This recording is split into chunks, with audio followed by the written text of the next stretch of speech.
Jadi jangan lupa, jangan salah persepsi. Yang namanya kebiasaan luar itu namanya adat. Adat biar tidak saling merugikan orang lain, disepakatilah adat itu dengan kebersihan hati diciptakan dari budi pakerti yang luhur. Itu penciptaan adat dari tanah air kita, itu budi pakerti yang luhur, semuanya udah paham.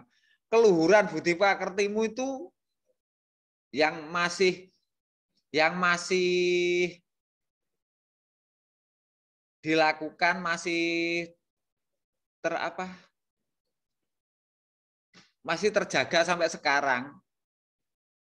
Budi pakerti yang masih terjaga sampai sekarang cuma budi pakerti adat kepada sesama manusia, bukan kepada Allahnya.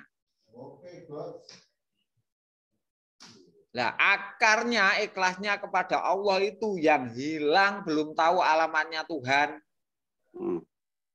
Makanya kita mengambil kebiasaan dari kita sendiri, dari leluhur kita, dari bangsa kita kan enak. Kita nggak butuh belajar untuk sebuah perilaku itu.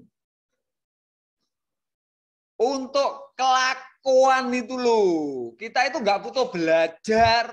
Karena leluhur kita, orang tua kita, bangsa kita sudah mempunyai keluhuran budi pakerti atau adat kepada sesama manusia. Bagaimana adabmu dengan tetangga, akhlakmu dengan saudara, dengan orang tua. Tidak ada di dunia ini yang sampai sekarang terjaga yang namanya anak sudah dipelihara oleh orang tuanya sampai balik, kalau di Arab udah dibuang. Tuh lihat fikih-fikih itu. Orang tua melihara anak sampai balik tanggung jawabnya. Kalau udah balik, udah bukan tanggung jawab orang tua. Itu tradisi Arab. Kalau di Jawa, sampai beranak pinak aja masih minta orang tua. Beranak pinak itu loh, sudah anak cucu itu loh, orang tuanya masih tetap orang tuanya ngasih memberikan. Itu loh leluhur kita. Sopo ijal warisan. Lah, halo. Timotius. Disitulah keluhuran dari adat leluhur kita yang perlu dijaga seperti itu. Bukan memelihara adat istiadat pakai keris, pakai jarit, pakai dupa, bukan itu nggak ada maksudnya, sia-sia itu. Nggak sia-sia juga, tapi yang dimaksud itu perilaku. Ke gerumbul-gerumbul, kuburan, seperti itu, bukan itu. Itu luar, tapi dari dalam kebaikannya itu loh. Budi pakerti yang luhur itu loh. Sesama manusia itu gimana adabnya, akhlaknya. Kita nggak bisa mencontoh dari luar. Cukup Allah menjadikanmu di tanah air Nusantara ini loh, cukup. Tinggal kau gali dari keluargamu, leluhurmu, nenek moyangmu, bagaimana keluhuran budi pakertinya terhadap bangsanya, terhadap masyarakatnya, terhadap anak turunnya, bagaimana budi pakerti luhurnya.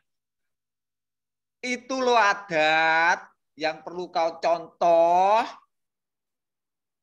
tapi harus dari keikhlasanmu kepada Allah bisa menjadi keluhuran budi pakertimu di hadapan Allah. Itu tauhidnya, ambil dari Al-Quran. Kebiasaannya ambil dari masyarakatmu.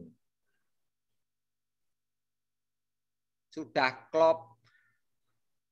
Al-Quran ambil sebagai pancernya hatimu.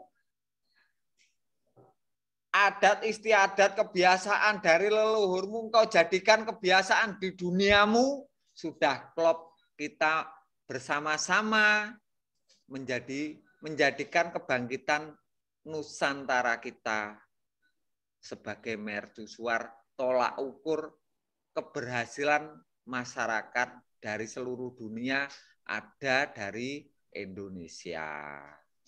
Yes.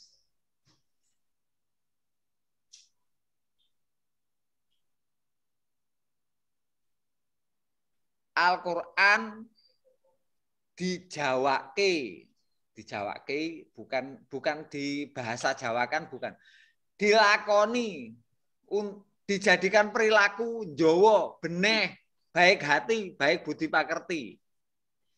Al-Quran dijadikan kelakuan dari hati yang ikhlas. Jadi Al-Quran itu petunjuk dalam, bukan petunjuk luar.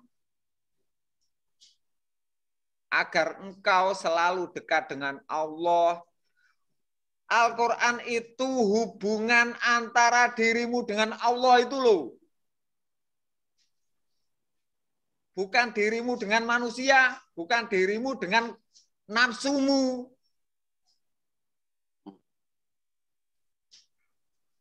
Al-Quran kitab yang paling sempurna untuk petunjuk hubungan dirimu, keakuanmu, jasadmu, jiwa ragamu, sepenuh hatimu, sepenuh jiwamu dengan Allah. Itu gunanya Al-Quran.